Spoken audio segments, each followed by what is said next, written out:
ब्रह्मराक्षस पलायन सिद्ध्यर्थम निरंतरम शिवलोक प्रसाद सिद्ध्यर्थम मम कुटुंबेषु कालसर्प दोष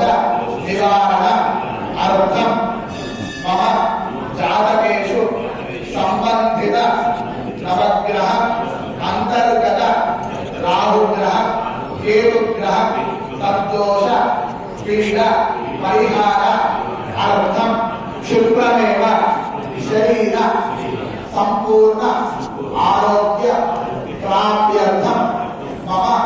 कुटुंबस्य वंश अभिवृद्धि अर्थम अखंड पुत्रपौत्र अभिवृद्धि अर्थम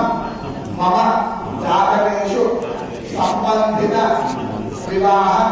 पाणिग्रह कल्याण योग्यता फल सिद्ध्यर्थम कुटुंब सौख्य अनुग्रह सिद्ध्यर्थम नवनाग देवता संपूर्ण अनुग्रह सिद्ध्यर्थम अन्योन्य ब्राह्मण सहायेन